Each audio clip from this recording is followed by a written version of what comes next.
Bien, muchas gracias. Se dice que normalmente la neurona funciona en tanto el glúteo no se cansa. Ya se descansaron, ahora sí vamos a poder escuchar el segundo panel. El segundo panel tiene el título o el tema que se va a tratar son puntos finos en las modificaciones al CFF. Quienes serán los panelistas son el maestro Luis Gabriel Piña Flores, quien es licenciado en Derecho o abogado de la Facultad de Derecho, hoy División de Estudios Jurídicos en la Universidad de Guadalajara. Cuenta con una especialización en prácticas procesal fiscal, tiene posgrado de especialidad en maestría tributaria, Colegio de Contadores Públicos de Guadalajara, otro en especialidad en impuestos por la Universidad Panamericana. Es maestro en impuestos por el Instituto de Especialización para Ejecutivos.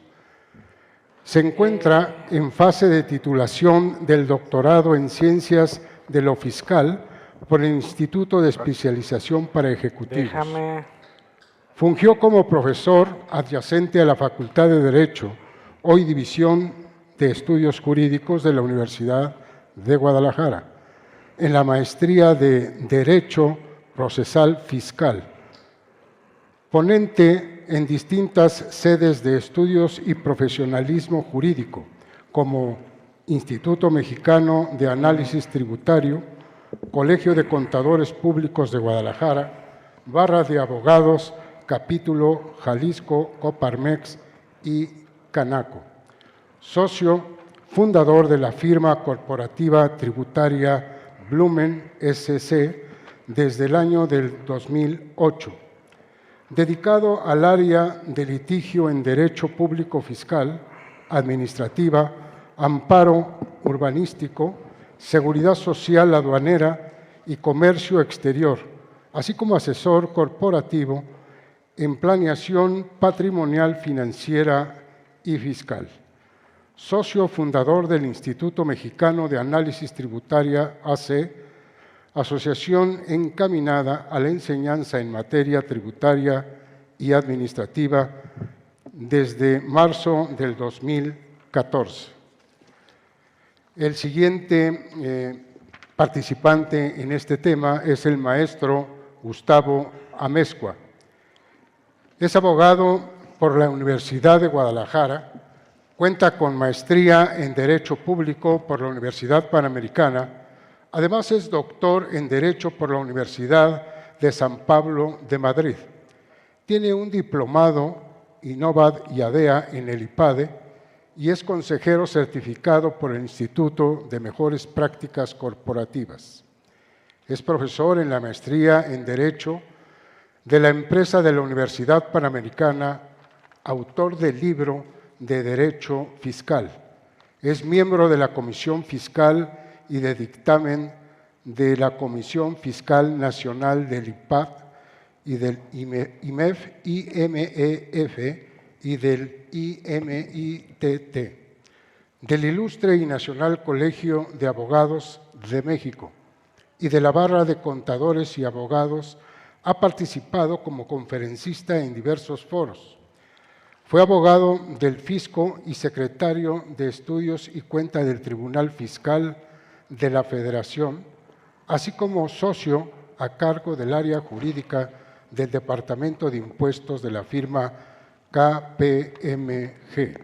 Actualmente socio de la Amesuac y Alvarados Asociados. Abogado de la Notaría Pública 91 de Guadalajara.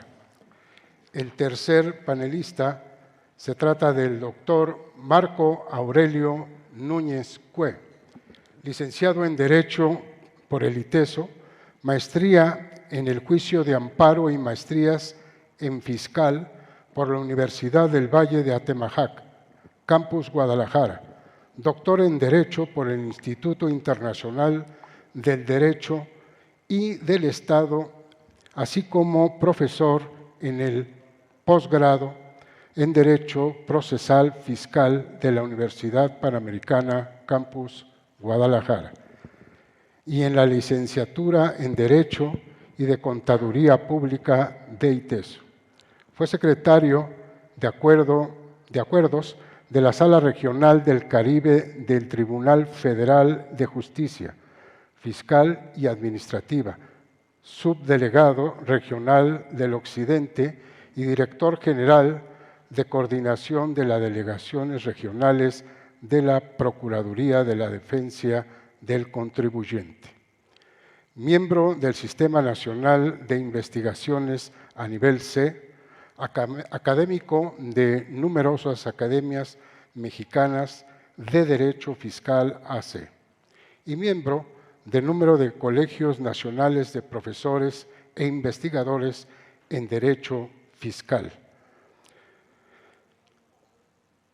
Autor de los libros Manual de Derecho Constitucional y Civil, publicado por la Universidad Panamericana Campus Guadalajara, Manual de Derecho Fiscal para Empresarios y Derecho Profesional Procesal Administrativo, publicado por Editorial Trent Leblanc.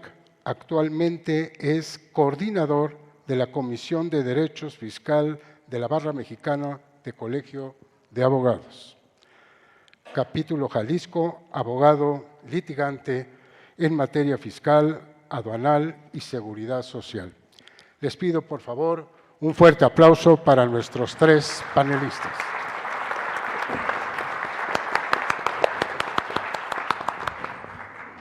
Bueno, pues muy buenas tardes. La verdad es que para mí es un honor. Agradezco a Fiscalística la invitación y sobre todo doble honor por compartir el foro con dos personas de extraordinario talento, mi querido Luis Gabriel Piña y el señor doctor Marco Aurelio Núñez Cue.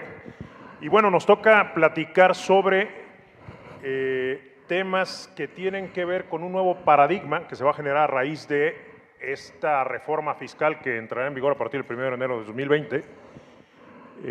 Yo les solía decir, bueno, de hecho incluso mi conclusión en la tesis doctoral era que la cláusula general antielusión por la vía del fraude de ley, cosa que veíamos con algunos precedentes de los más remotos del ministro Góngora Pimentel cuando era magistrado del primer circuito, ¿no? Por allá primero en los 80s, después de la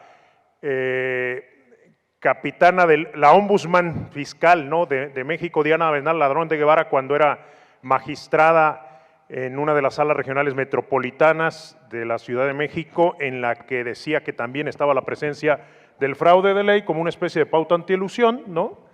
Pero bueno, esto era en el plano de los principios, de las pautas directrices subyacentes. La pregunta obligada que nos planteamos en aquellos ayeres era, bueno, y que nos podríamos seguir planteando todavía este momento hasta el 31 de diciembre, oye, ¿cuál es el fundamento a nivel normativista? ¿Qué artículo de qué ley fiscal contempla esta cosa? Y la respuesta, creo que convendríamos en que hasta antes del 1 de enero era ninguna, ninguna y ninguna, ¿no? Y bueno, era un poco una carrera de locos porque de repente el fisco veíamos que en las reformas fiscales, un poco a la manera de lo que decía el alcalde de Lagos, ¿no? ¿Te acuerdas aquel relato de que en la plaza central del pueblo de Lagos de repente apareció un agujero, mandan llamar al sesudo alcalde para que resuelva el problema? Después de meditar un rato sobre ello, dice, ¿sabes qué? Muy sencillo, vamos a resolverlo de la siguiente manera. Cabe un agujero a un lado, y con lo que le saquen a eso tapan el primer agujero. Señor alcalde, exitoso el tema, ya no hay primer agujero. Pues retirémonos del lugar, ¿no? Nada más que tenemos un pequeño problema, hay un segundo agujero. Caray. ¿Y ahora qué hacemos, no? Cuando hablamos de agujero piensen en fisuras legales, ¿no? Pues caben un siguiente agujero y con eso tapan el anterior y así hasta que lo saquen del pueblo, ¿no? Cualquier similitud con las reformas fiscales, salvo su mejor opinión, creo que es mera coincidencia, ¿no? Y esto es un poco lo que explica como contexto medio caricaturesco y gracias por la venia de permitirme relatarlo así, el por qué incorporar en nuestro sistema de manera explícita en el 5A una cláusula general anti-elusión. Algo que por otra parte, y ahorita les quisiera pedir su opinión al señor doctor y a mi querido Gabriel, por una parte a mí me deja de llamar la atención porque fíjense, se incorpora a México en un momento en que los grandes referentes a nivel del mundo, de los fiscos, la Organización para la Cooperación Económica, desde el Plan BEPS, la G20 y tal, llegaron a la conclusión de que la madre de todas las medidas anti-elusión es la información, el data, ¿no?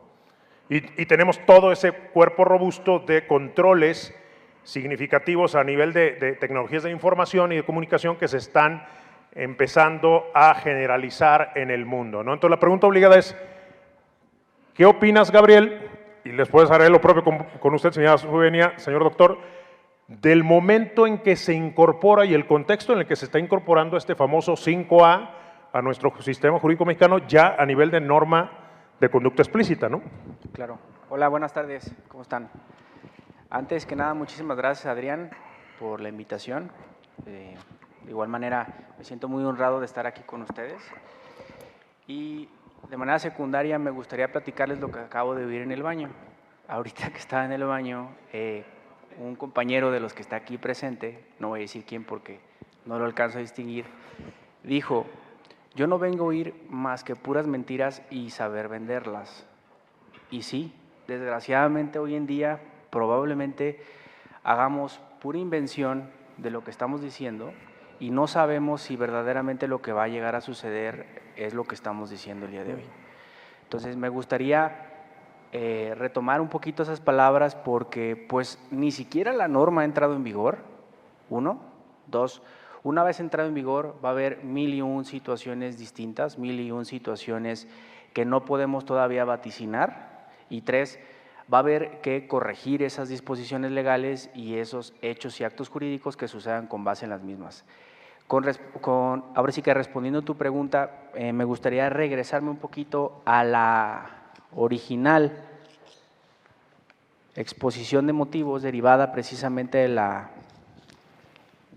reforma al Código Fiscal de la Federación. Y a mí me llama la atención que el legislador se basa en determinar que es necesaria la implementación de las cláusulas de anti-elusión, de los reportables, de la responsabilidad solidaria, bla, bla, bla, bla, porque el 69B de Código Fiscal de la Federación es insuficiente. Y me gustaría leer las palabras del propio legislador.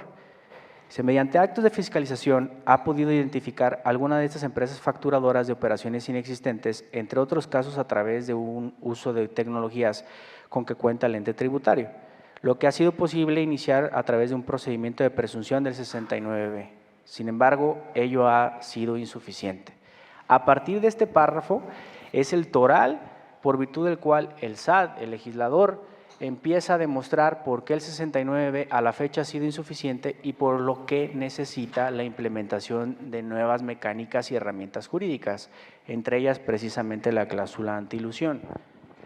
Hay que recordar que la cláusula anti-elusión no es nueva, no es una invención mexicana, desgraciadamente como el amparo, es una invención internacional y es en el cumplimiento precisamente de diversos pactos internacionales que México ha adquirido a través de la OCDE.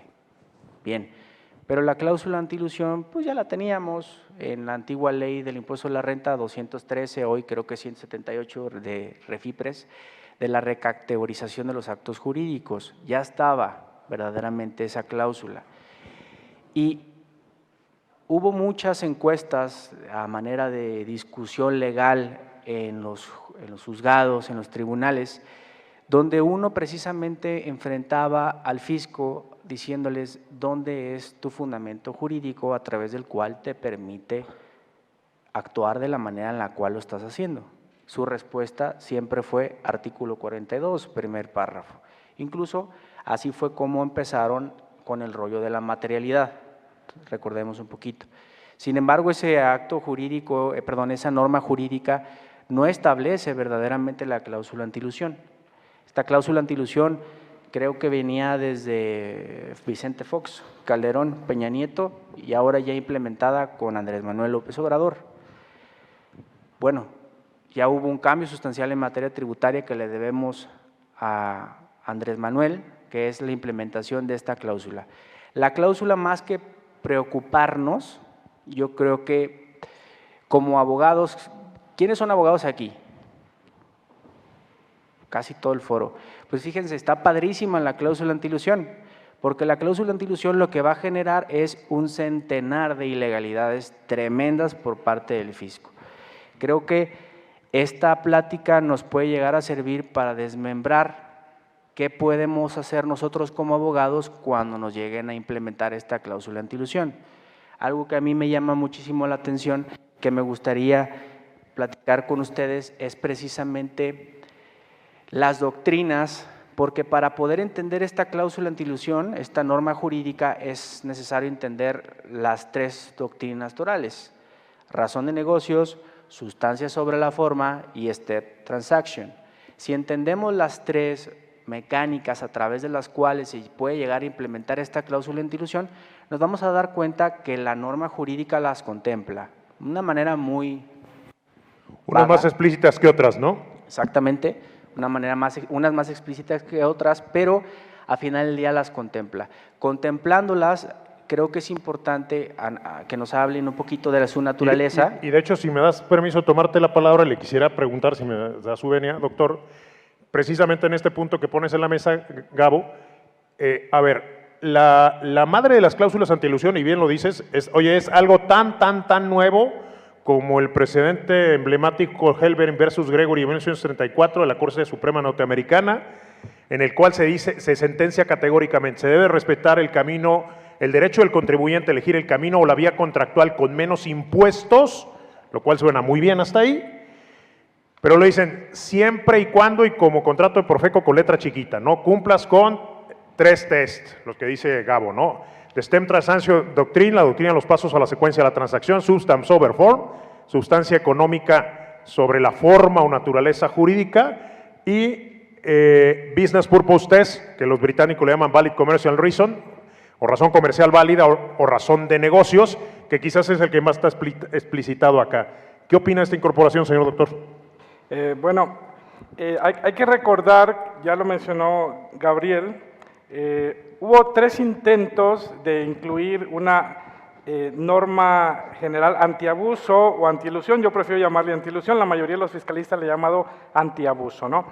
En el año 2005, Vicente Fox propuso la adición de un artículo 5A, si mal no recuerdo, que fue preeminencia del fondo sobre la forma o sustancia económica. No pasó. En el año 2013, el presidente Peña Nieto propuso incluir por ahí otra cláusula a la que le pusieron razón de negocios. Ya había un intento en 2013, tampoco pasó. En el año 2016, la diputada Minerva Hernández, mi ex jefa en la Prodecon, hoy senadora de la República, en 2016 propuso el fraude de ley o el fraude a la ley. Figura que los españoles abandonaron en el año 2003. Los españoles ya hablan del conflicto en la aplicación de la norma tributaria. Luego llegó Lili Téllez y en el año 2019, por ahí, Lili Téllez quiso hacer una propuesta. Lili Téllez, la que ustedes conocen de TV Azteca, quiso hacer una iniciativa de reforma del artículo 69b del Código Fiscal de la Federación y quiso introducir la cuestión de la sustancia económica, ¿no? Entonces, para mí, esos son los antecedentes. Desconozco las razones del por qué no pasó ninguno. Y también tenemos antecedentes jurisprudenciales o de precedentes del Tribunal Federal de Justicia administrativa, la Sala Superior en octubre del 2017 ya había establecido el primer precedente de observancia obligatoria donde se hablaba de la razón de negocios. Y lo más triste del asunto es que dice la Sala Superior, pues legalmente no existe una definición de razón de negocios, sin embargo, en la jerga financiera se entiende esto. Luego, la misma Sala Superior ya pretende introducir el principio de sustancia económica, pero al amparo de las normas de información financiera, y eso lo saben muy bien los contadores. Entonces, creo yo que estamos en una inseguridad jurídica espantosa y le dieron una patente de corso al Servicio de Administración Tributaria, sobre todo la Sala Superior, ¿sí? Dijo, puedes, tú, Fisco Federal, puedes aducir en facultades de comprobación ausencia de razón de negocios, siempre y cuando no sea el único elemento considerado, y también puedes aducir ausencia de sustancia económica. ¿Qué estaba haciendo el Fisco Federal? En visitas domiciliarias no hay razón de negocios, no hay sustancia económica, te remato con que tus comprobantes no reúnen requisitos fiscales y además los gastos no son estrictamente dispensables y además ya los proveedores no tienen activos, declararon en ceros, entonces… Falta de materialidad. Sí, no había materialidad, ¿no? Supuestamente ausencia de razón de negocios y ausencia de sustancia económica era falta de materialidad en la operación y en consecuencia eran operaciones inexistentes. México, en mi opinión, se tardó, comparado con los españoles, 16 años para establecer una norma antiabuso general, porque como bien dijo Gabriel, sí había normas antiabuso, pero eran particulares. Bien. Y ahorita que lo refiere a las razones, doctor, si me dicen, me da permiso intercalar un comentario. En el caso, según recuerdo, el Senado de la República le rechazó la propuesta a Fox y a Calderón, al presidente Calderón, prácticamente por idénticas razones, decían que era un monumento a la inseguridad jurídica. Sí. En cambio, al presidente Peña Nieto se la rechazó por una razón más extraña y fueron ambas cámaras, según se recordarán. Que le dijeron, ¿sabes qué? No te doy esa facultad porque ya la tienes, la jurisprudencia ya te la dio.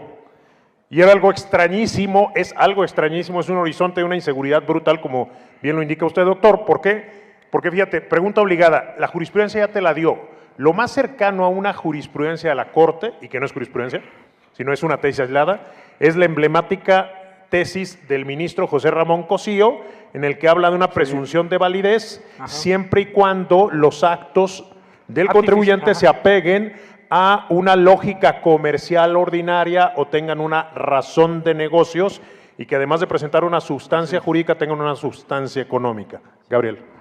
De hecho, para allá iba. Hay un precedente del 2008, amparo en revisión, que es precisamente de… Es esa, ¿no? Ponencia, sí, así es. Es Juan Carlos Roa, el secretario de El secretario, tal cual, sí. Roa. La ponencia de Cosío, es amparo de revisión 297/2008 de la primera sala. Quiero leer estas páginas, pero quiero conectarlas con una resolución de la Corte italiana del caso Dolce Gabbana para ver si más o menos se parece, ¿no? Dice, entre otros elementos, como una aproximación inicial a un tema definitivamente complejo que la autoridad recurrente plantea de una manera un tanto casual, este tribunal considera que a fin de demostrar el carácter artificioso de una operación, la parte que propone tal extremo deberá reparar en circunstancias como las siguientes, y hace 4 preguntas. ¿La operación tiene una repercusión económica neta en la posición financiera del contribuyente? ¿Existe una razón de negocios para la realización de tal operación? Al efectuar tal transacción de que se trate, ¿podía razonablemente anticiparse la generación de una ganancia previa a la consideración de los efectos fiscales de la operación? ¿En qué medida se expuso el particular a sufrir una pérdida bajo circunstancias ajenas a su control? Esta sala no propone que el cuestionario anterior sea la guía o como rectura definitiva de los juicios que se puedan emitir sobre el carácter artificioso o abusivo de una operación o sobre la plena validez de la misma. Simplemente dichas preguntas se enuncian como una primera aproximación a los elementos que debe valorar al analizar argumentos como el presentado por la recurrente. Es decir, esto es lo que uno como tribunal hay que valorar al momento de que se plantea una operación artificiosa. En el presente caso, la autoridad se limitó a formular aseveraciones sin fundamento en torno a la supuesta ausencia de sustancia económica en las inversiones en acciones que se realicen por un plazo igual o menor a 12 meses, lo cual no puede ser compartido por esta sala, no solo por la falta de pruebas en ese sentido, sino por la presunción de ilicitud con la que debe contar las inversiones que no están prohibidas legalmente y que en principio no se presentan como ajenas a la práctica comercial ordinaria. En conclusión, agotado el análisis, ha quedado manifiesto su carácter infundado del argumento. Bien, de aquí me voy, ahora sí que offshore a la Corte italiana, el caso Dolce Gabbana en el 2014, caso 2004 que fue resuelto en 2019, versus Dolce Gabbana. El tema toral aquí es si los mecanismos administrativos de imputación de fraude fiscal pueden ser basados en apariencias o indicios, o no pueden ser, versus libertad para la utilización de legislaciones fiscalmente ventajosas. Bien, una vez, el caso, para no divagar en mucho, la marca Dolce Gabbana está en Italia, es italiana, se vende a una persona física en Luxemburgo y esta es una nueva empresa, ¿ok? Lo que se aprovechaba ahí es el tema precisamente de las regalías. Se hizo un litigio de la autoridad hacendaria italiana en contra de Dolce Gabbana y se concluye en lo siguiente: no son, dice la sentencia, no son por sí los esquemas, tienen autonomía jurídica patrimonial los esquemas que se implementen que anteriormente mencionamos. Por lo tanto, no son por sí automáticamente pantallas o entes creados exclusivamente para recibir beneficios fiscales ilícitos. Debe hacerse un análisis objetivo, estandarizado, no subjetivo y no prejuzgador, es decir, no presuntivo. ¿Por qué les comento esto? Pues, Dolce Gabbana ganó, en consecuencia se determinó que la operación que realizó pues es lícita, no hay ningún inconveniente, no es una operación que trae por consecuencia una elusión fiscal. Bien, recuerden que les aplicaron una presuntiva. ¿En qué se basa la cláusula antiilusión? El primer párrafo pareciera ser que es una regla general, ¿no? Pero hay una parte que creo que debe ser como el tercer o cuarto párrafo de la cláusula antiilusión que te habla… Ya en el 5A. De 5A, así es. En nuestro 5A sale. O sea, a partir de un concepto general, de hecho no sé si nos puedes ayudar con el esquema para ilustrar lo que está comentando Gabo, que creo que es 6 láminas adelante.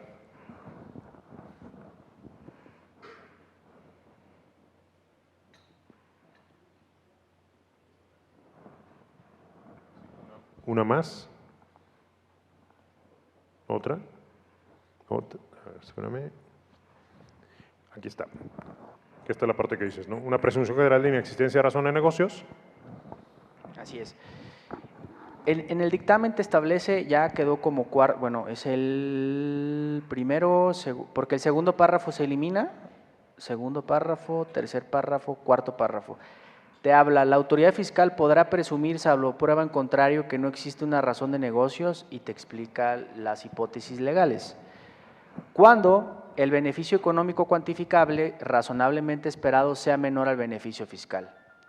Adicionalmente, la autoridad fiscal podrá presumir, salvo prueba en contrario, que una serie de actos jurídicos carece de razón de negocios cuando el beneficio económico perseguido pudiera haberse alcanzado a través de la realización de un menor número de actos jurídicos.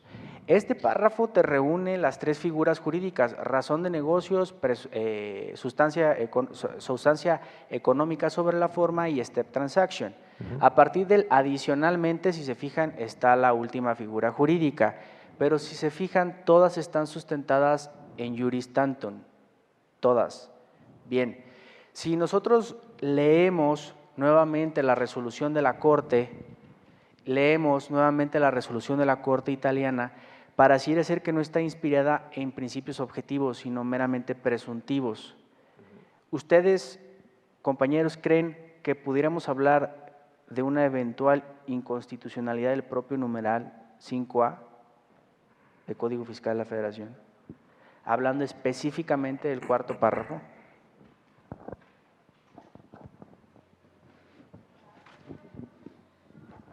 Por el divorcio que puede tener con la realidad, yo creo que tenemos un tema de desafío, señor doctor. O sea, yo creo que es una de las vetas que vamos a tener que explorar.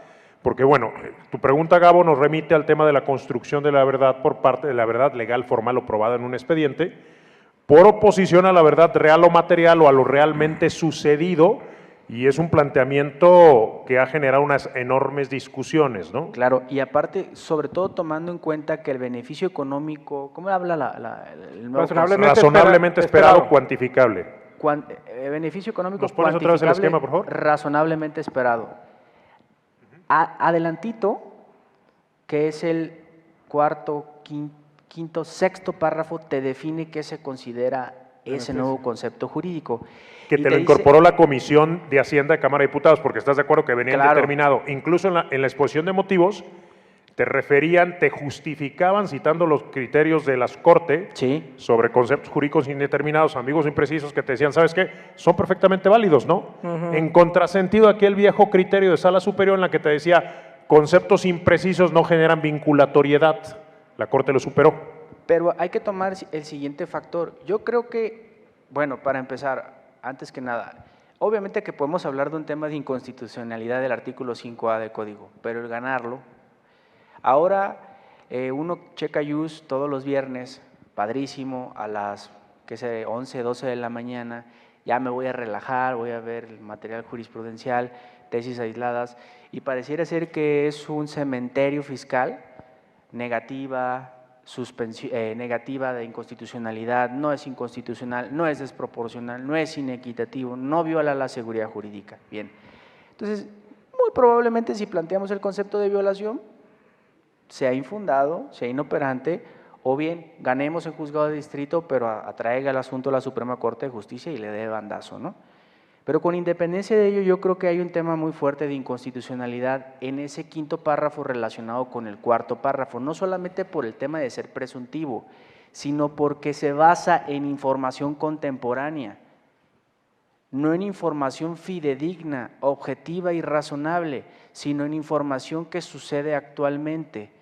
Para yo poder cuantificar el beneficio económico razonablemente esperado, no me voy a retrotraer o no me voy a regresar al momento en el cual debí de haber obtenido ese beneficio, sino en información contemporánea. Entonces, ¿cómo yo puedo dar fe, hechos o circunstancias de motivos anteriores con base en información contemporánea? Ojalá la reforma se quede tal como está y se plantee ese tema de inconstitucionalidad, tomando en cuenta precisamente que hay un criterio muy claro de la primera sala de la Suprema Corte de Justicia que no puede ser sobre una presuntiva tan laxa, ¿no? Entonces yo creo que hablar a lo mejor un poquito más de la cláusula anti-ilusión, pues es ya más… Pero fíjate que yo creo que, salvo la mejor opinión del doctor, y ahorita quisiera preguntarle yo, curiosamente fue de las precisiones, porque venía indefinido, y luego le incorporaron eso de la información contemporánea y además la proyectada, porque incluso había la pregunta obligada. Imagínate, el caso emblemático era, háganse la siguiente pregunta, cuando llega Grupo Soriana y le compra el negocio a Grupo Gigante, la pregunta obligada es ¿qué le compró? ¿O por qué le compró? ¿Los carritos o los anaqueles de Gigante eran más bonitos que los de Soriana? ¿O por qué le compra? Y te lo pregunto de otra manera, ¿cuál es el beneficio económico razonablemente esperado derivado de ese deal? ¿Cómo lo cuantificarías?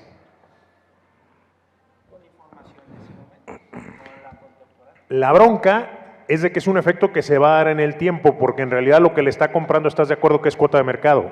Sí, estoy de acuerdo. Porque dicen, oye, le compró la marca, sí, para sacarla como jugador del mercado. Y oye, le compró los puntos de venta, incluso quitó tiendas. Realmente lo que quiere tomar, lo que buscó tomar es posición competitiva. ¿Cómo lo cuantificas? Entiendo que un poco el intento de definición fue por ahí, pero también tu punto es fundamental. Porque dice, oye, a ver, el beneficio económico razonablemente esperado puede actualizarse o configurarse desde en el momento en que se cierra la transacción ¿En un momento ulterior o en una cierta proyección de tiempo? ¿Qué opina sobre esto, señor doctor? Bueno, a mí me surge un poco la inquietud porque sí se define, por ejemplo, creo que se define como beneficio económico cuantificable es. Razonablemente esperado, cuantificable. Y creo que define que cuando se pretende aumentar los ingresos, reducir los costos y mejorar la posición del mercado, ¿no? competitiva del mercado, sí. Y se define también que es beneficio fiscal, ¿no? Así es. Y beneficio fiscal, para acabar pronto, ¿están de acuerdo que es excesivo? Es todo, ¿no? Así es. Cualquier minoración tributaria, Sí. deducciones, exenciones, Acreditamientos, diferimientos, no reconocimiento de ingreso acumulable. recaracterización de un ingreso, o sea, es un Sí. listado que comprende cualquier beneficio prácticamente, ¿no? Sí, claro. Estímulos fiscales.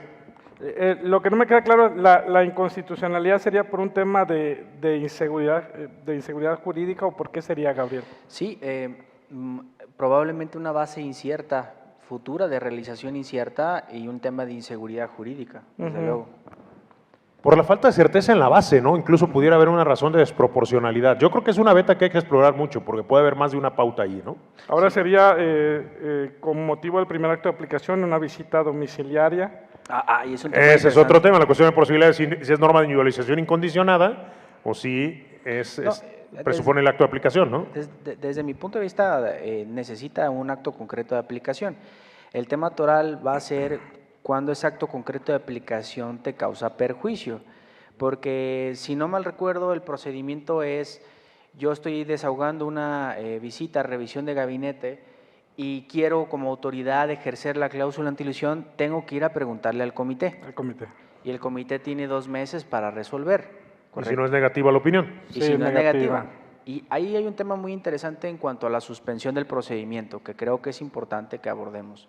Con independencia de la suspensión del procedimiento, ¿cuándo se da el primer acto de aplicación? Ojo, te van a notificar ese oficio que solicita la autoridad fiscalizadora comité. Te deberían de avisar, porque se va a suspender el procedimiento de fiscalización. Pero el perjuicio se va a causar cuando el comité decida que sí debe de aplicarse el artículo 5A de código, o bien, como estás dentro de un procedimiento de fiscalización y te van a aplicar en estricto sentido el 5A de código en la última acta parcial allí, o en el oficio en la provisional o en el oficio de liquidación, o bien, desahogado el procedimiento durante el plazo de los 20 días para desvirtuar, va a ser hasta el importe o la determinación del crédito fiscal. Yo creo que va a haber un momento en el cual van a empezar a salir muchísimas tesis, en el cual nos van a empezar a definir cuál es el momento concreto en el que ese dispositivo jurídico se aplica a nuestro perjuicio. Porque hablando de amparo contra leyes, pues tiene que existir un acto concreto de aplicación, pero en tu perjuicio. Y que ese perjuicio se materialice. ¿Cuándo va a ser la materialidad de ese perjuicio? ¿Hasta el crédito fiscal?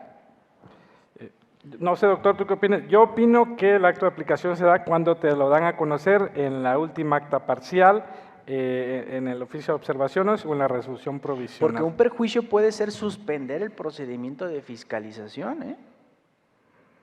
O sea, la consecuencia jurídica del artículo 5A de Código Fiscal de la Federación es la cláusula la figura, la consecuencia legal de aplicar el 5A de Código Fiscal de la Federación no nada más es que tus actos jurídicos van a carecer de razón de negocios.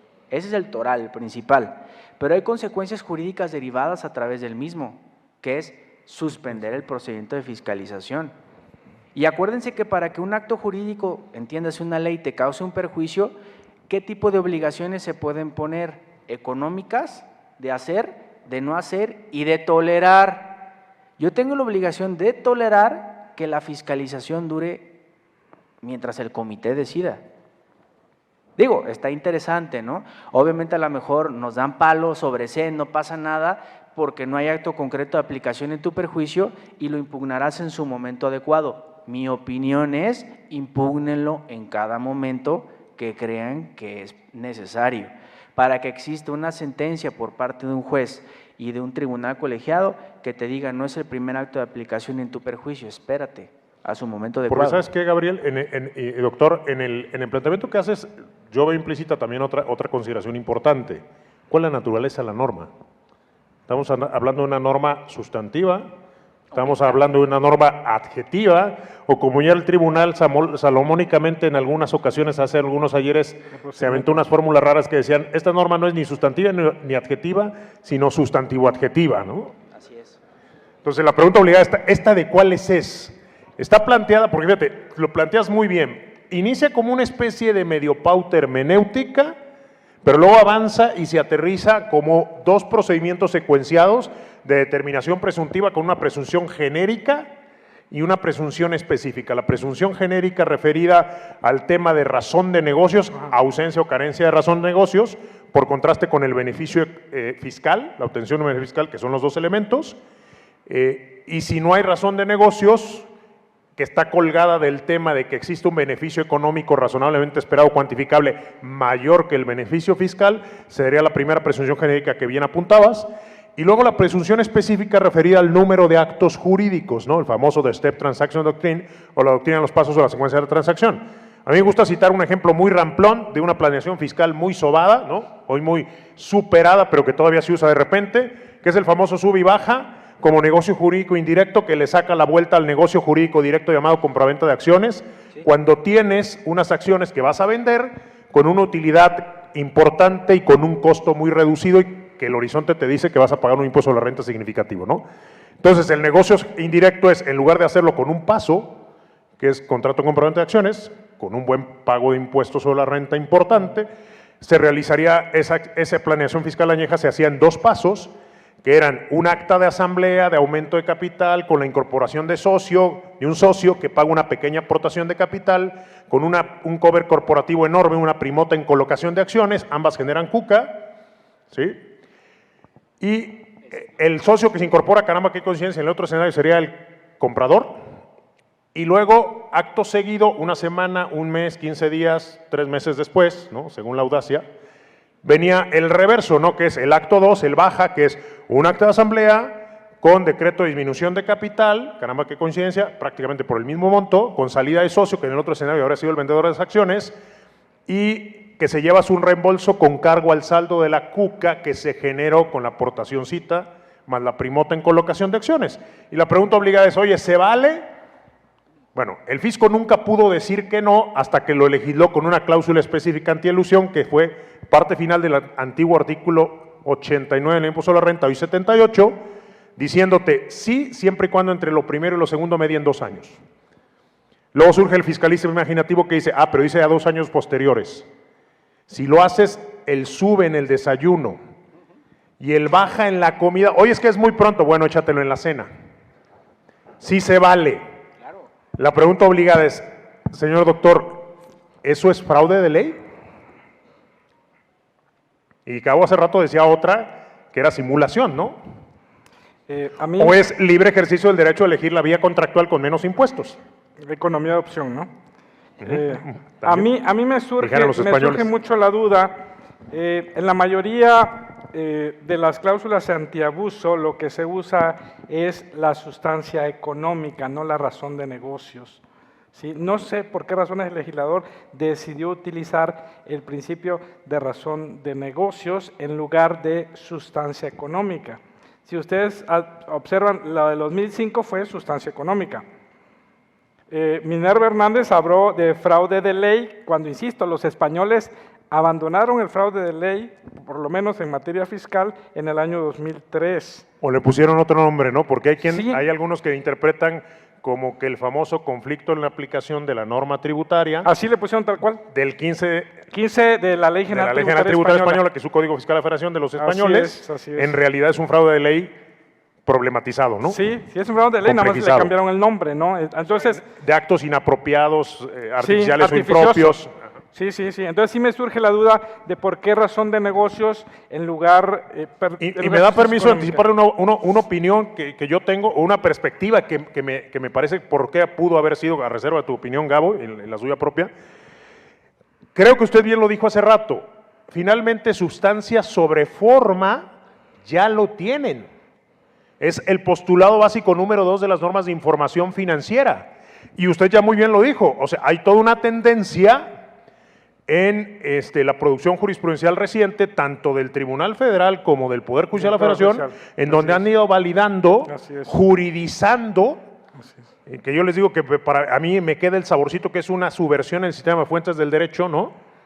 Por no decir una monstruosidad, el asunto de decir, oye, hoy los añejos principios de contabilidad generalmente aceptados, hoy llamadas normas de información financiera, o las reglas contables pasan a ser norma de derecho cuando el tema se trate de cuestiones relativas a sustancia económica.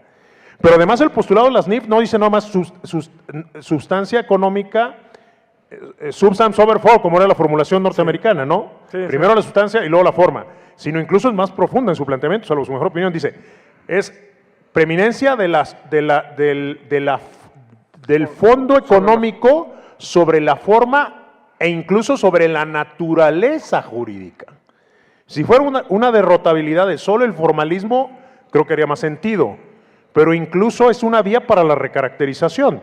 Llama la atención que en el 5A retiraron la palabra recaracterización. Sí, la quitaron, ¿no? La quitaron inicialmente. Pero pareciera ser que por el texto, y ese es otro punto importante que me gustaría conocer su opinión, pareciera ser que quitaron la palabra, pero el efecto es el mismo, ¿no? Sí quedó, ¿no? De la lectura del primer párrafo sí se advierte que la autoridad fiscal sí tendrá la facultad de recaracterizar o recalificar la operación. Yo así lo entiendo. Que es reatribuir una naturaleza jurídica, ¿no? Exacto. Distinta. Y es más fácil no atribuir una naturaleza jurídica a un acto jurídico que atribuírsela. Simplemente me doy cuenta que no tiene razón de negocios y para efecto fiscal no surte efecto si pido al comité la autorización y tengo visto bueno. En cambio, si hay una recaracterización, tengo que descubrir qué acto jurídico querías hacer. ¿Cómo dice el primer párrafo? Está nos pone la lámina la redacción, pero 3 antes de la última que pusiste. Dice, los actos jurídicos que carezcan de una razón de negocios y que generen un beneficio fiscal directo o indirecto tendrán los efectos fiscales que correspondan a los que se habrían realizado para la obtención del beneficio económico. Da a entender como si se hubiera aplicado una norma de cobertura. Ajá. Yo así lo entiendo, ¿eh? Que eso es fraude de ley. Sí, eso es fraude de ley. Utilizar normas de cobertura para dar la vuelta al resultado que no quieres resentir en tu patrimonio. Eso es fraude de ley, ¿no? Entonces, creo que sí existe duda en todos. Ya lo mencionabas tú, doctor, se tiene que definir primero, en presencia que estamos, ¿es fraude de ley o fraude de la ley? ¿Es sustancia económica o es razón de negocio? El propio Tribunal Federal de Justicia Administrativa, por un lado dice razón de negocios y por otro lado, en diversos precedentes, ya pretendía ir preparando el camino para el fisco federal para que se cuestionara por la sustancia económica aplicando normas de información financiera. Y dice, ¿por qué aplicamos normas de información financiera? Con base en el artículo 28 de Código, que tiene que ver con que, aquí hay muchos contadores, la verificabilidad de las operaciones, ¿no? Pero que en rigor es un deber formal la obligación de llevar la contabilidad y que traten de subirlo a una implicación sustantiva, ¿no? Claro. Y ahí la pregunta obligada es, oye, a ver, este artículo 5A, ¿pretenderá la autoridad aplicarlo? Iniciará su vigencia a partir del 1 de enero de 2020. ¿A operaciones anteriores? Digo, creo que es una pregunta hasta estúpida y se me van a quedar viendo con qué preguntas plantea este tipo, porque es sobreevidente que desde luego que claro que sí la autoridad va a ir sobre operaciones anteriores, o sea, fenoménicamente hablando yo creo que eso no nos cabe ninguna duda. Siempre y cuando la pregunta válida más bien es, oye, ¿y eso va a ser válido?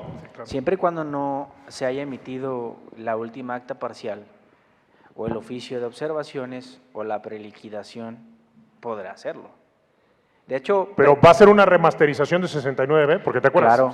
69B nace a la vida jurídica 1 de enero de 2014 y dicen, oye, entonces, ¿van a juzgar este tipo de operaciones del 1 de enero para adelante? No, obviamente no. Llega el asunto a tribunales, oye, estás colisionándote directamente con la pauta fundamental del 14 primer párrafo de la Constitución General de la República, a ninguna ley se dará efecto retroactivo en perjuicio de persona alguna, y los tribunales dijeron, ¿sabes qué? Obvio, no. No, porque precisamente ahí está la parte procedimental de la norma. Exacto. ¿no? ¿Pero este es un 69B, Gabo? No. ¿O eso este es un bicho diferente? Desde luego que es una, digámoslo en términos sencillos, es una herramienta jurídica para poder hacer más fácil la chamba del fisco. Durante un procedimiento de fiscalización que se dé en 2019, ustedes saben que dura 12 meses o 18 en caso de tener una suspensión de los 6 meses, ¿no? Bien, imaginémonos que la última acta parcial fue notificada el 31 de diciembre del 2019. ¿Puede ser aplicada esta disposición jurídica? No, porque la norma te marca que tienes que hacerlo en la propia última acta parcial. Claro.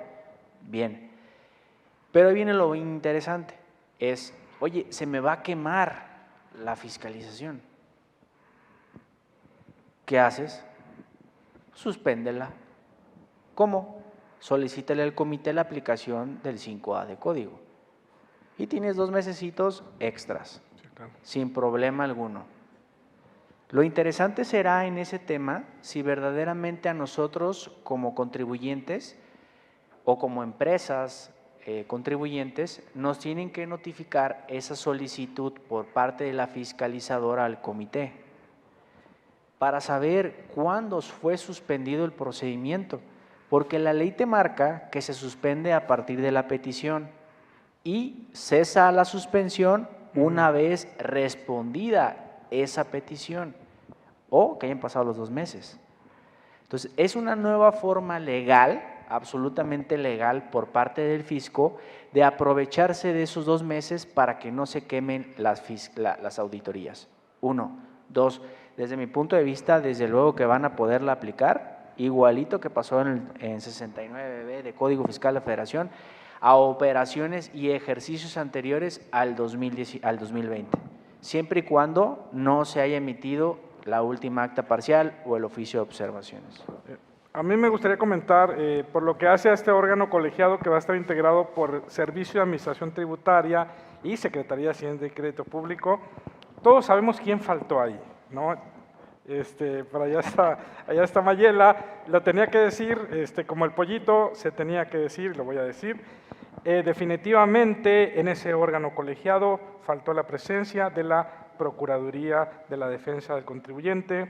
La senadora Minerva Hernández fue subprocuradora de la Defensa del Contribuyente y me extraña sobremanera por qué no intervino, por qué no pensó en una reserva a ese párrafo para decir, y también formará parte de este órgano colegiado la Procuraduría de la Defensa del Contribuyente como protector y defensor del contribuyente. Ahora, este órgano colegiado que se ve muy bonito, ahorita mencionó el doctor Gustavo, el artículo 15 de la Ley General Tributaria Española, lean ese artículo 15 en la parte final y dice que se va a autorizar el conflicto de aplicación de la norma tributaria, que es la norma antiabuso española, cuando una comisión consultiva autorice su aplicación. Ahora traigámoslo al derecho mexicano y se va a autorizar cuando un órgano colegiado. Eso nos lo fusilamos, aunque se escuche feo, nos lo fusilamos del artículo 15A de la Ley General Tributaria Española, ¿no? Y en su peor versión, no sé si están de acuerdo, que curiosamente en la exposición de motivos es muy prolija de la iniciativa, en la parte de citar pautas antielusión o antiabuso internacionales. Salvo su mejor opinión, la peor del mundo, la más agresiva respecto a la esfera de derechos del contribuyente que yo me he encontrado, que por cierto la citan bastante y ponen mucho énfasis en ella, es la del Estado de Israel. Por ahí había una partida 92 de la ordenanza del impuesto a la renta del Estado de Israel que te decía, bastará, palabras más, palabras menos, que un funcionario hacendario emita una opinión en el sentido que un acto o contrato del contribuyente es inadecuado o impropio para que el contribuyente automáticamente quede vinculado a tributar en los términos de esa opinión. Entonces, imagínate la monstruosidad que implica que tu régimen fiscal, ¿qué tan confortable te sentirías si tu régimen fiscal te lo determina la opinión de un funcionario del SAT? Bueno, eso de hecho venía prácticamente en su equivalente, no solo en esta parte, sino más virulento, salvo su mejor opinión, en la parte de los reportables, con el comité Gabo que comentabas antes de subir aquí arriba, en el comité aquel que se integraba igual por un número igual de gente de Secretaría de Hacienda del Servicio de Administración Tributaria, que iba a tener 8 meses para resolver sobre los esquemas reportables y que a los 8 meses incluso se iba a confirmar una positiva ficta. Eso lo atenuaron, en el 5A no venía este otro comité suprimen aquel y lo pasan acá. La pregunta obligada es, desde su punto de vista, ¿esto qué es? Por supuesto que tiene influencia, y totalmente convengo con usted, señor doctor, del 15 del conflicto de la aplicación de la norma tributaria español, pero mi duda es, ¿no tiene también influencia pautas más duras? Porque yo veo que ponen mucho énfasis en Israel y también, por supuesto, en Estados Unidos, ¿no? Sí, ojalá que alguien de los presentes aquí nos inviten a formar parte de ese comité para negarnos rotundamente la aplicabilidad del 5A del Código Fiscal de la Federación. Habrá que ver quiénes son verdaderamente los integrantes. Si no mal recuerdo, son 3 y 2, ¿no? Es un órgano colegiado, 3 de Hacienda y 2 del SAT. Hay gente muy capaz adentro de nuestras autoridades administrativas y hacendarias y fiscales del país, pero hay que ver su decisión, sus propios criterios. Creo que sería muy interesante si verdaderamente esas propias decisiones del comité se van a estar publicando. ¿Para qué? Para que podamos nosotros tener un parteaguas de cuándo se van a empezar a ejercer estas atribuciones del 5A de Código Fiscal de la Federación por parte de este comité. Pero de ahí en más habrá que esperar a su integración, conformación y aplicabilidad. Ojalá nos vaya bien y que ahora sí, como dice un buen dicho, que Dios reparta suerte, ¿no? Sí, claro. Bueno, una duda importante que también surge. Tenemos la premisa y la pauta fundamental de razón de negocios. ¿Qué pasa con los actos civiles? Porque también te habla de que va a ser beneficio económico razonablemente esperado, cuantificable versus beneficio fiscal. Y por ejemplo, surge la duda obligada cuando un ascendiente le dona a un descendiente, cosa que luego ocurre, la ley de impuesto a la renta dice que se da una hipótesis neutralizante tributaria y entonces se neutraliza la causación, a lo cual normalmente le llamamos exención. La pregunta obligada es, ¿la exención está catalogada como uno de los beneficios económicos? Perdón, beneficios fiscales. Beneficios fiscales, sí. Sin embargo, la pregunta obligada, en un acto de liberalidad, de gratuidad por antonomasia, como es la donación de un padre a un hijo, imagínense el caso económico típico el retoño es norteño, ¿no? Y por el enorme prestigio de las universidades de Guadalajara, Jalisco, México, lo mandan a estudiar a una de nuestras excelentes universidades de la Perla Tapatía, ¿no? Ahora, las buenas universidades privadas tienen la mala costumbre de costar una buena cantidad de dinero y los chavos tienen la mala costumbre de comer normalmente como 3 veces al día, ¿no? Y en algún lado seguramente tendrán que vivir, dormir y todo ese rollo y también eso cuesta dinero. Entonces imagínate, pregunta obligada, vas a tenerte que meter, aunque el ejemplo suene extraño, ¿se va a aplicar el 5A a actos civiles?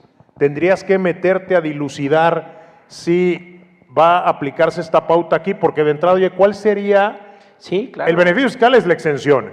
Y el beneficio económico razonablemente esperado es la satisfacción del papá porque el hijo está sacando una buena universidad. ¿O No, qué? y hay un claro ejemplo incluso que aplica para la figura jurídica de step transaction, que es precisamente yo quiero venderle algo a mi papá, pero se lo termino donando y mi papá me termina donando el dinero, ¿no? Entonces, no hay ninguna razón de negocio allí, no hay ningún beneficio cuantificable económico. ¿Y la debido. tendría que haber? O sea, Sí. la pregunta obligada es, el business, fíjate cómo lo formulan la pauta norteamericana. Sí, en este escenario Business sí. purpose test.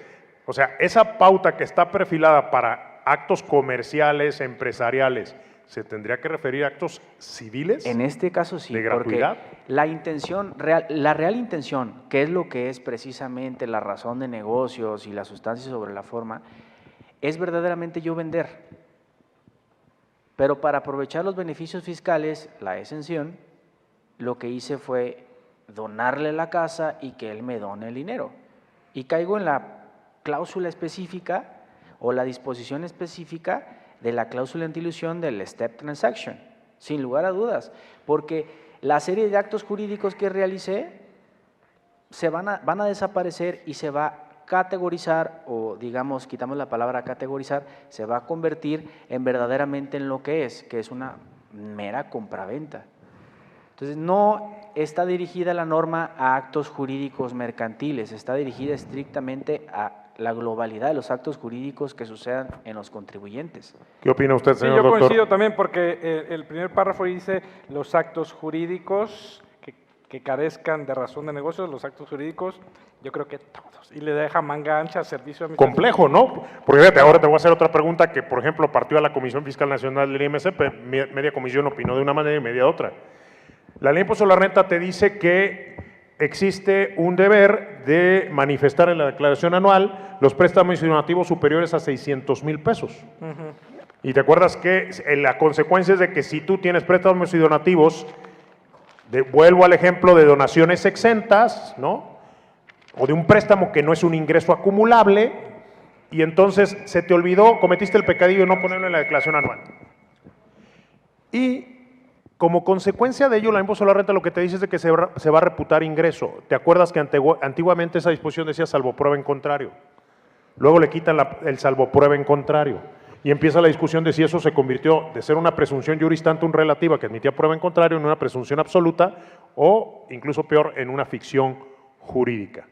La perspectiva que te digo que partió a la Comisión Fiscal Nacional, mi ex socio Mario Ríos, como presidente hasta hace poquito, decía, a ver, seguramente algunos de ustedes tienen tarjetas de crédito y no sé si han tomado la calma de decir, ¿sabes qué? Saquen todas sus disposiciones de un año y vean si superan 600,000 pesos. Con la cara que tienen de ser totalmente palacios, seguramente es su caso. Pregunta obligada, ¿lo ponen, lo manifiestan y lo han manifestado ustedes en su declaración anual? La inmensa mayoría contesta que no. La segunda pregunta es, ¿lo tendrías que haber manifestado en la declaración anual? Media Comisión Fiscal opina que sí, y tú con ellos. Yo opino que no, y te voy a decir por qué opino que no. Bueno, Mario, que opina como tú, el argumento que dice, ahí dice préstamos, y eso es un préstamo, porque era lana del banco que te prestó vía la tarjeta de crédito. Yo le digo, a ver, espérame, nada más que hay tipologías jurídicas. El préstamo es un contrato típico, regulado en el Código de Comercio, y hay otra serie de figuras similares, pero con una configuración jurídica diferente, como por ejemplo las aperturas de crédito. En rigor, la tarjeta de crédito, más que un préstamo, es una apertura de crédito en cuenta corriente, que tiene su disciplina propia. ¿Por qué lo traigo a la mesa? Bueno, hoy esa discusión la tendremos válida hasta el 31 de diciembre, pero con 5A, ¿ya me habrías matado el gallo? ¿Juan te llamas y Juan te quedas? Aunque el préstamo es un continente. Entonces, señores, pónganse a declarar lo de sus tarjetas de crédito, porque ahí traen una contingencia. Creo que hay otros temitas que teníamos. Sí, el certificado de sello digital. Nada más mencionar el camino para mí, para debatir estos temas de aplicación de 5A, creo que es y será siempre el acuerdo conclusivo, ¿no? La Procuraduría va a estar bastante preparada para el tema de acuerdos conclusivos. Habrá muchos acuerdos conclusivos en el tema de aplicación de 5A en visitas domiciliarias o en facultades de comprobación, ¿no? Y está el tema de el certificado de sello digital, artículo 17H y adición del artículo 17H bis, que es el nuevo procedimiento. Que estaba en miscelánea, básicamente lo refirieron acá. Sí. A lo mejor la recomendación práctica es, mientras que son peras o son manzanas, te conviene tener plan B, ¿no? Ten una empresa que pueda facturar y recibir. Y luego viene el otro tema, Gabo, del 26 del Código, ¿no?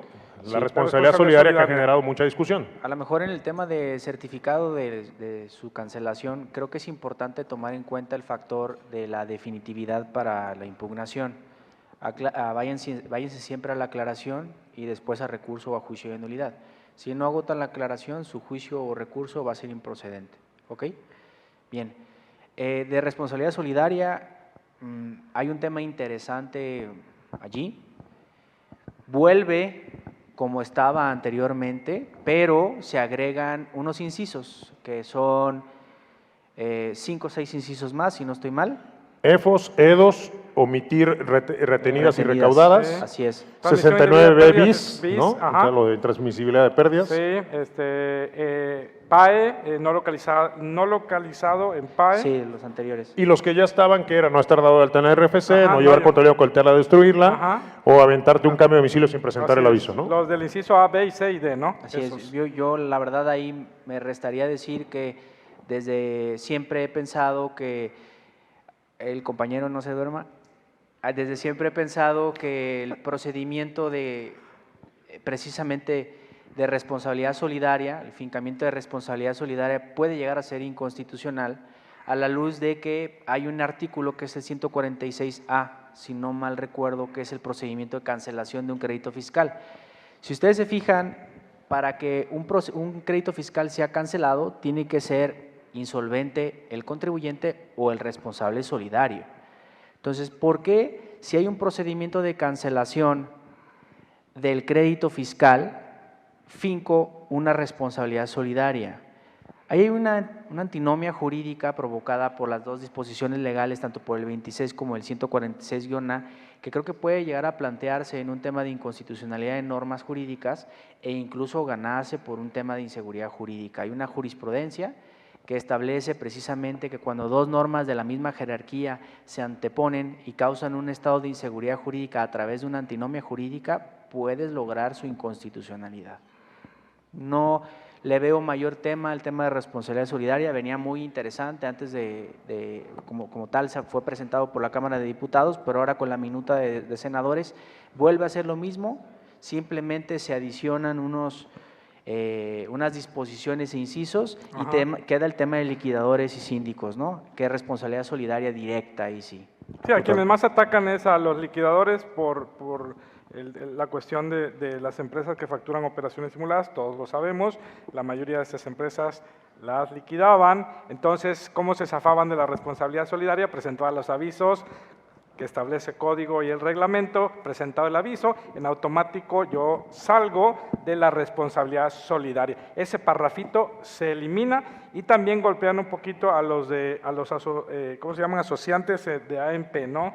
No sé cómo sí. Les aplican los mismos supuestos de socios o accionistas, los mismos supuestos de administrador único, gerente general y director general. Y ya no, pues eso sería lo más rescatable, ¿no? Lo reportables queda como meros avisos. Y un poco la discusión aquella de que si es lo unipersonal o lo colegiado, ¿no? Porque Así es. La persona singular o personas que tengan conferida, el tema del y consejo luego te de alude la administración única, la dirección general o la gerencia general, y no te menciona el tema de consejeros y consejo. En la tercera, y por contraste sí está mencionado en la 10ª, cuando te daba la definición del tema de control efectivo y tal, ¿no? Que ese va a ser un tema. De hecho, por ahí hay una tesis del tribunal que habla precisamente de este tópico.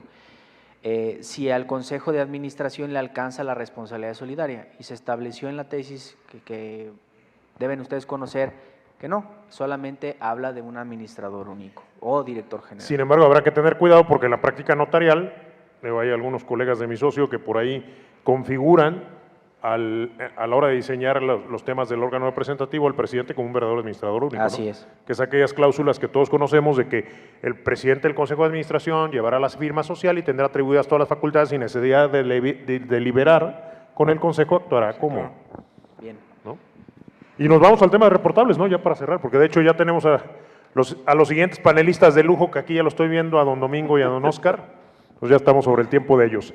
Reportables, señor doctor. Reportables, antes estaba súper interesante el tema de positiva ficta, elevar todo prácticamente a consulta por parte de las autoridades y la restricción precisamente de la planeación generalizada y, ¿cómo le llaman? Generalizada y particular, ¿no? Bien, masivo o individualizado. Ahora simplemente es un tema de cumplir con reportes, no de pedir permiso. Antes estaba el tema del reporte y pedir autorización para tributar de tal forma, con base en una planeación. Viene precisamente el cumplimiento de BEPS, si no mal recuerdo debe de ser la regla 5 o la 7, que implementa estas nuevas disposiciones jurídicas, pero se quedan como meros avisos. Sí, creo que en otros países se llaman esquemas riesgosos. Y además, no nos vayamos tan lejos, los antecedentes de los esquemas reportables son los criterios no vinculativos del Servicio de Administración Tributaria. Que hoy toman carta de naturalización, ¿no? Sí, claro. Ahora, en cuanto a su razón de ser, yo creo que, como bien decía Gabo, los esquemas reportables generalizados hacen todo el sentido del mundo. Sabemos que es la lucha contra los esquemeros, ¿no? Los vendedores de planeaciones fiscales estandarizadas que las vendían incluso hasta los médicos veterinarios y fiscalistas, ¿no? Y lo dicen, oye, no son zootecnistas, no, estos eran fiscalistas, ¿no? Pero luego se extralimitan en la regulación desde mi particular punto de vista porque te incorporan también los esquemas reportables individualizados y la definición original era, sí. ¿Qué es eso? Todo, porque la fracción 29 del 199 venía los de naturaleza similar la cual fue suprimida y creo que Así fue es. una ventaja. Se quita el resumidero, verdaderamente la fracción 29 se elimina y ahora estrictamente son las que están establecidas en el artículo 199, 198, el catálogo 199. del 197 al 202 del Código Fiscal de Federación. Lo importante es, se vuelven meros avisos y se quita la fracción 29, que permitía prácticamente en casos análogos aplicar para dar y cumplir con las obligaciones de dar los reportes. Consideraciones finales a manera de conclusión, sí, doctor. Nada más de certificado de sello digital, ya no es cancelación de certificado de sello digital, es una restricción temporal. En tanto se hace la aclaración ante el Servicio de Administración Tributaria, al día hábil siguiente me lo tienen que habilitar. En mi opinión, la resolución que se emite en el plazo de 10 días, esa resolución ya es impugnable vía juicio contencioso administrativo o vía recurso de revocación. Antes la cancelación del certificado de sello digital, y hay jurisprudencia, no era impugnable porque según la Corte era un acto intraprocesal. Nada más que tenemos un problema y ahorita lo platicaba con Mayela. Ya será impugnable la resolución, sin embargo, de nada me sirve porque hay jurisprudencia que dice que respecto de la cancelación no procede la suspensión. ¿Cuál es el camino para impugnar o quejarme o inconformarme respecto de cancelación de certificados de sello digital? Seguirá siendo la queja ante la Procuraduría de la Defensa del Contribuyente, en mi opinión. Claro. Gabo, conclusiones. Completamente de acuerdo con todo, ojalá haya sido de su agrado esta breve plática y pues cualquier duda estamos a su disposición. Bueno, yo a manera de conclusión les diría, en esta reforma creo que nos dan mucha tela de dónde cortar a nivel de texto jurídico en bruto, faltará generar los textos jurídicos refinados, ¿no?, que son lo que verdaderamente genera vinculatoriedad a partir de la producción jurisprudencial en los casos que se irán planteando sobre las discusiones de estos nuevos materiales normativos, y pues daríamos por cerrado el panel a reserva de preguntas de ustedes. Gracias.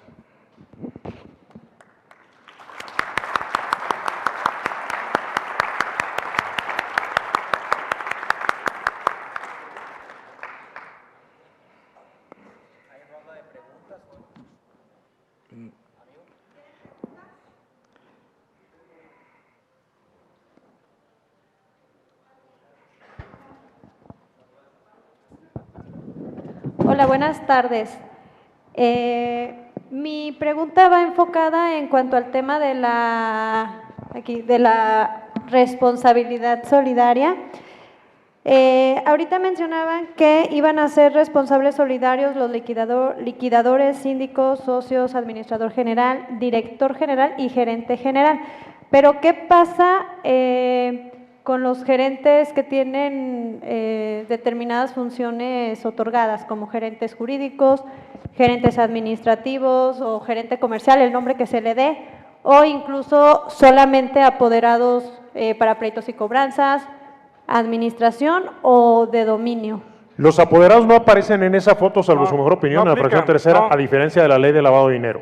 Sí, claro. Sí, en una primera aproximación. Segundo, la parte de las gerencias funcionales yo también creo que no aparecen, porque es muy clara la fracción tercera cuando te dice General. la función general, ¿no? Dirección general. Y aparte la figura jurídica de la gerencia general está reconocida en Código de Comercio, como tal. Entonces, no… Sí, acuérdate que es exegética, la responsabilidad solidaria tiene que ser aplicada forzosamente y de manera taxativa, no puedes sobredimensionar ni aplicar de manera analógica. Y sí lo dice el 26 claramente, la persona o personas que tengan conferida la gerencia general, la administración única y la dirección general de personas morales son responsables. Y para decodificarlo te tienes que remitir a los tipos societarios, ¿no? Cuando hablas de administrador general único, pues estamos hablando, por ejemplo, de una sociedad anónima. ¿Te acuerdas que la sociedad de responsabilidad limitada generalmente está vinculada con el concepto de gerencia? Y como que para que amarre te dijeron la dirección general, ¿no? Pero el enfoque es eso, no se refiere a gerencias o posiciones organizativas funcionales, ¿no? Gracias. Y si te fijas, por contraste, ve la ley PIORPI, ahí los apoderados sí aparecen en la foto de los vulnerables, ¿no? En varias fracciones del 17, de las actividades vulnerables. ¿Quién sigue? ¿Yo? Bueno. Aquí hay otro, ¿eh?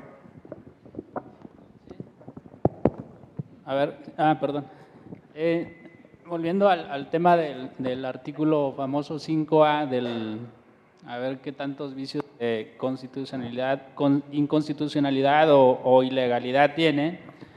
ahorita que hablaban del tema de del acto de la donación, vamos a suponer que esa operación, la autoridad y el comité, pues determinan que es un acto inválido para efectos fiscales. Entonces te la van a recaracterizar esa operación. ¿En qué artículo de la ley necesariamente tendrían que irse a la ley específica, ¿no? Para determinarte la nueva base de esa operación, o así lo estoy entendiendo yo? Entonces, si la ley del impuesto sobre la renta te estipula que la donación entre ascendientes y descendientes está exenta del impuesto sobre la renta, entonces, ¿cuál va a ser el artículo de la ley en donde se van ahora sí a fundamentar, pues para decir que tienes que pagar a través de una tarifa o de una tasa? Digamos que esa es como la duda, ¿no? En sí, ya un acto concreto. No sé si estoy entendiendo bien esta reforma, ¿no? Sí, claro que sí. Mira, es que depende de la figura jurídica que te van a aplicar a ti. Hay tres formas de aplicar este artículo 5A. Primero, razón de negocio, sustancia sobre la forma y step transaction. Lo que pasa es que el primer párrafo no te establece la obligación a ti como autoridad fiscal de recategorizar, ya le quitaron esa disposición legal. Entonces, como bien decía Marco, es una norma de cobertura. Lo que va a hacer esta norma simple y sencillamente es decir, el acto jurídico celebrado carece de razón de negocios, por lo tanto no surte esos efectos fiscales. Tendrá que surtir los efectos fiscales siguientes. Y eso habrá que determinarse por parte del comité técnico y formalizarse a través de una debida fundamentación y motivación por parte de la autoridad hacendaria al momento en el cual te corre traslado con la última acta parcial. Entonces, habrá que ver la naturaleza del acto jurídico, el hecho, las particularidades que sucedan con base a cada uno de los casos. No es generalizado. Y fíjate que te pregunta es muy buena porque, por ejemplo, ahorita me dejaste pensando en que el artículo en el párrafo final, cuando te dice que su aplicación no tendrá implicaciones penales, claro. que esa es una aclaración creo que muy valiosa para el tema, pero inmediatamente antes dice, en el mismo párrafo, ¿no? Antes de un punto y seguido, que, por ejemplo, el concepto de beneficio económico, el único que va a valer es el del propio artículo. Que si hay otra legislación, otras leyes que se refieren a ese concepto, no vas a poder ir a verlas. Así es. Entonces, como que el artículo en ese sentido es autárquico. La pregunta obligatoria sería, en el resto de las nociones o conceptos que involucra, ¿tendría el mismo sesgo? O si te tendrías que hacer aplicaciones sistemáticas. Por otro lado, acuérdate que la Corte ha dado unos bandazos espantosos en el tema, ¿no? O sea, toma el elemento de interpretación sistemática, el cuándo tienes que ir a complementar la aplicación de la norma con las disposiciones de otro cuerpo normativo. A veces te dice que sí, a veces te dice que no. ¿Te acuerdas que el 15A, el de las outsourcing, en la parte final te dice, oye, si cumples con el A, B y C, ¿no? O sea, el core business no es subcontratable, el B se tendrá que justificar por carácter especializado, el C, los colaboradores de la del core no podrán tener tareas de índole igual o similares a las de las prestadoras de servicios, y si no se dan esas, entonces te vas a considerar patrón para todos los efectos, y luego te dice, para los solos efectos de esta ley, de la ley de trabajo. ¿Y qué dijo el pleno de este tercer circuito para efectos del IVA? Oye, me vale gorro que diga nomás para la ley de trabajo, esto también se aplica para el IVA. Y hay subordinación y pelas, ¿no? Entonces, eso va a ser una discusión importante, ¿no? Marco.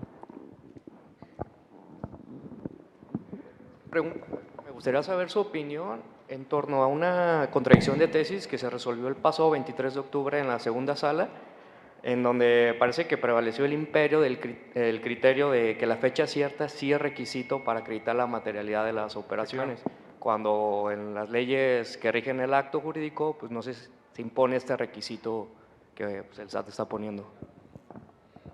Y que había un criterio, por cierto, si no me acuerdo mal, de la Prodecom en ese sentido, en sentido contrario, que por ahí anda Mayela. Sí, de hecho, tuvimos un asunto y ese fue el que participó en la contradicción. El sexto Tribunal Colegiado en Materia Administrativa nos concedió el amparo diciendo que no, porque la autoridad fiscal contaba con otras herramientas, ¿sí? Y se basó un poquito en el criterio de Prodecon. Ese lo sustentó el magistrado Mario Domínguez y al final les pegaron, no le dieron una razón, ¿no? Y que además, bueno, es un hecho lo que estás planteando, porque fíjate cómo el 15, fracción primera, la de Ley Nacional de Decisión de Dominio, sí te menciona por las claras la exigencia de que el documento tenga fecha cierta. Claro. Por contraste, no hay esa previsión en ninguna ley fiscal nuestra, ¿no? Sí, ese está tremendo y también está tremendo aquel de la Sala Superior que utiliza una palabra muy chistosa que nunca había escuchado, reversible, o que en facultades de comprobación ya no hay oportunidad de acreditar materialidad. No creo que es de Sala Superior, es un precedente de observancia obligatoria. No recuerdo ahorita la palabra que utiliza como reversible. Acaba de salir hace poco. Yo creo que es un candado bien estructurado, coincido con él. Entiendo que la normativa fiscal no nos obliga a guardar debidamente nuestros actos jurídicos con fecha cierta, copia certificada, presentación ante autoridad, fe pública, lo entiendo, pero hay que cambiarnos el chip y partir de un principio, el principio de ser conservadores. Entonces vamos certificando nuestros actos jurídicos, cuando menos para que tengan esa fecha cierta. Primera Sala de la Suprema Corte de Justicia ya se pronunció en ese sentido. ¿Por qué? Porque hay que dar garantía de su existencia y de su constatación por parte de una persona que nos puede dar esa certeza de que el acto jurídico existió.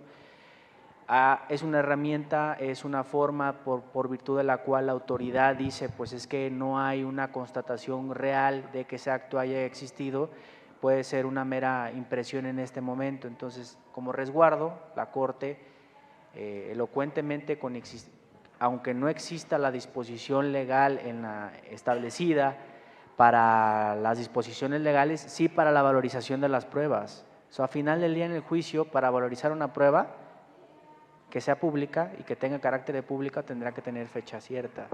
Entonces, yo creo que está bien, hay que cambiarnos el chip y certificar todo. Bien, vamos a respetando el tiempo del siguiente panel. La verdad, yo sé que el tema y tener estos tres monstruos, porque de verdad es impresionante siempre escucharlos. Tuve el gozo de participar en una ocasión con Marco, hace poco con estos dos demonios, Gabriel y Gustavo. Ya son gente que les gira, pues no la rata, les gira a 1000 por hora la cabeza en las reflexiones. Ese artículo 5A nos va a dar dolor de cabeza. Si ese día cuando estuve yo nomás veía cómo peloteaban el balón, y pues lo único que me resta es agradecerles en primer orden a los tres. Marco, de verdad, tú sabes que eres de casa, hay un detallito particular y agradecemos el Grupo Consejero Empresarial de este apoyo que nos acabas de dar. Gracias. Gabriel, pues qué puedo decir, te conocí como alumno, te veo como maestro, de verdad para mí es muy grato verte, siempre exponiendo, y como amigos principalmente. Y Gustavo, pues qué puedo decir, sigue siendo mi maestro, no hay más, te sigo aprendiendo mucho, muchas gracias. Marco, también te guía, no te me agüites, también lo aprendo. No, es mi admiración para todos mis amigos que están aquí, y pues un aplauso les quiero pedir de verdad a este panel.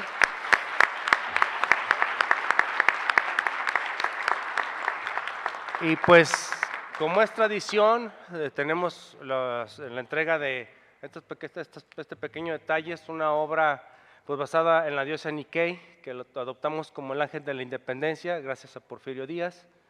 Si no me equivoco, capaz de que Peña Nieto ya valió, ¿verdad? Pero bueno, este es un pequeño detalle, son litografías. Aquí viene el autor para que se las explique. Si me hacen favor.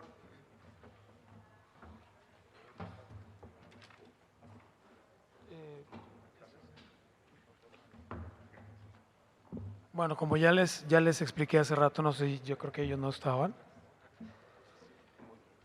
Lo que significa la pieza, pues la pusimos en el entorno original en el que estaba, quitándole todos los distractores que son los edificios y y pues todos los rascacielos que tiene ahora la Ciudad de México. Representa a la independencia, a la libertad. Iba a decir, lograste limpiar el Paseo de la Reforma. Exactamente, y lo pusimos como el bosque que era, como el paseo de la emperatriz que era originalmente, exactamente.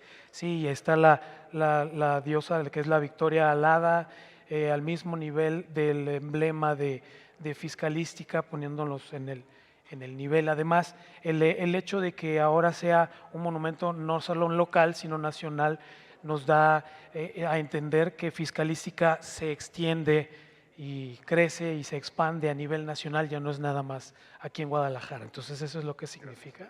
Y felicidades a ustedes.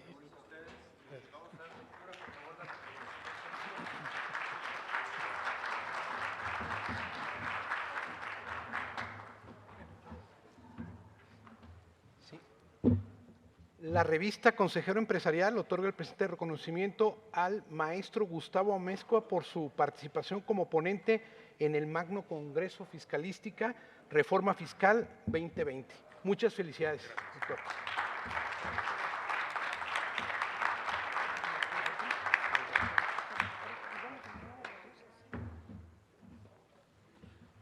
De igual forma al maestro Gabriel Piña por su participación y su excelente exposición.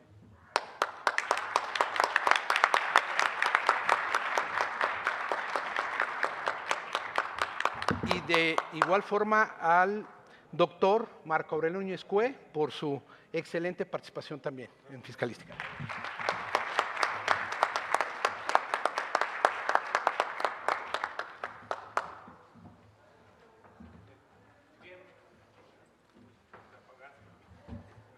Muchas gracias muchachos, de verdad.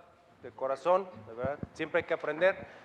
Les voy a pedir 5 minutos para hacer los cambios, para continuar con el panel que no nos va a dejar también dormir. Si el 5A nos preocupa, ya quiero que nos hablen de todo lo que tenemos de problemas con la miscelánea penal. Gracias.